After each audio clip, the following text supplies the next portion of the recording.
The room fell silent. The billionaire's voice cut through the air like a blade. "You messed up my order?" He snapped, eyes cold as steel. The waitress froze, hands trembling, eyes glassy with fear. Everyone waited for her to cry. But instead, she whispered something soft, something no one understood. A single German sentence. The billionaire's face went pale. His glass slipped from his hand, shattering on the floor, because those were the exact words his late mother once whispered before she died. The restaurant glowed under soft amber lights. It was a winter night in New York, snow tapping gently against the windows. Inside, the air buzzed with quiet laughter, expensive perfume, and the low hum of a jazz piano. Ethan Cole, billionaire CEO of Cole Dynamics, sat at the head of a long table, surrounded by investors. His suit was perfect, his voice confident, but his patience thin. Everything about him screamed control, until something small went wrong. A waitress accidentally placed the wrong order in front of a guest. She apologized, polite but nervous. Ethan's eyes lifted, sharp as a blade. "Unbelievable," he muttered. "Is it really that hard to follow instructions?" The room fell silent. The waitress, Mia Hart, 26, working double shifts to pay for college, stood frozen, cheeks burning. She whispered an apology, but Ethan waved his hand like she was invisible. As she turned to leave, she said something softly under her breath. German. "Du weißt nicht, wer ich bin." "You don't know who I am." Ethan froze mid-breath. His heart jolted. That phrase, he hadn't heard it in decades. Not since his mother whispered it to him when he was 10.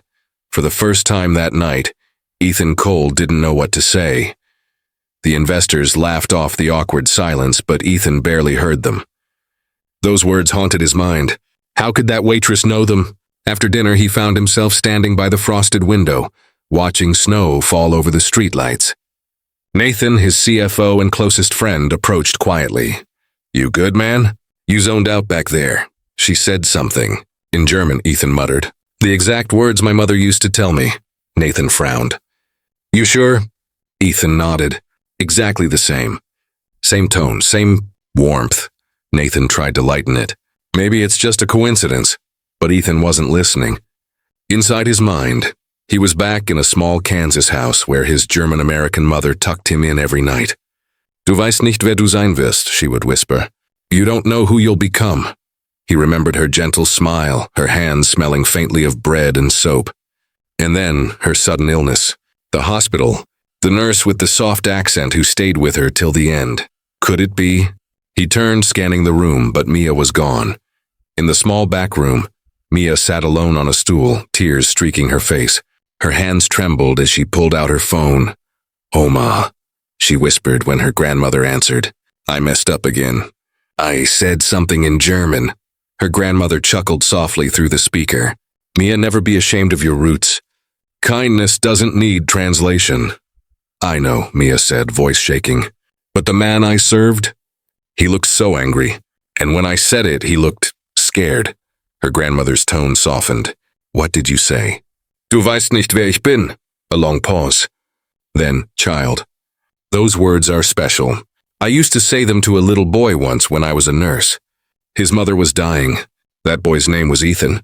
Mia blinked, stunned. "Wait, Ethan Cole?" "Yes," her grandmother said quietly. "He was just a scared child. I remember him crying in my arms after his mother passed." Mia's heart raced. "Oma, he's my boss. The man I just served."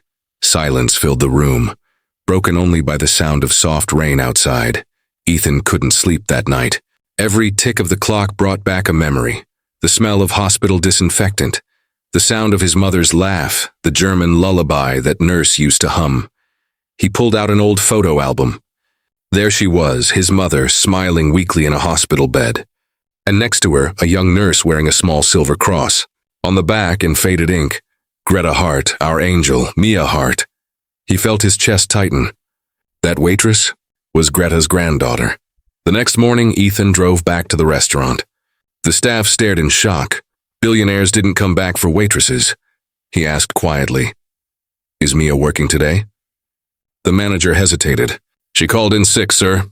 Ethan sighed, guilt heavy in his chest. "Give me her address." Mia lived in a tiny apartment above a bakery.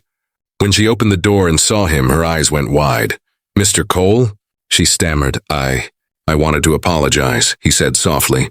"For last night. I shouldn't have spoken to you like that." Mia blinked. "You didn't have to come here." "I did," he paused. "I realized something. Your grandmother, Greta Hart. She took care of my mother before she died." Tears welled up in Mia's eyes. "Oma told me about a boy named Ethan." Ethan smiled faintly. "She was the only person who stayed when everyone else left. I never thanked her." Mia's voice trembled. "She always said kindness is the one thing that never gets old." Ethan looked around the small apartment. Books stacked, walls painted soft yellow.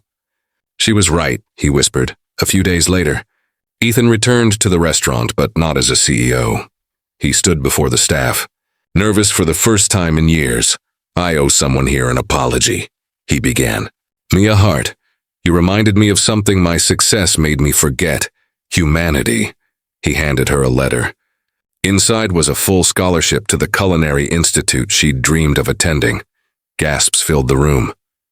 Mia's hands shook. "Mr. Cole, I can't accept this." "Yes, you can," he said warmly. "Because your grandmother once showed my mother compassion, and now I'm just returning it." The room was silent. Even the investors watching nearby felt the lump in their throats. For the first time, Ethan Cole smiled. Not the forced smile of a CEO, but the real one of a man who finally remembered who he was. Months later, Mia graduated with honors. Ethan attended quietly, sitting in the back row. As the ceremony ended, she walked up to him, tears in her eyes. She said softly. Ethan smiled. "No," he said, voice thick. "But I finally know who I want to be." They hugged, two souls bound by one act of kindness, decades apart. As they parted, Ethan looked up at the sky, whispering to his mother's memory, "Kindness needs no language. It speaks to the heart. Kindness doesn't need translation. Small act can echo for generations."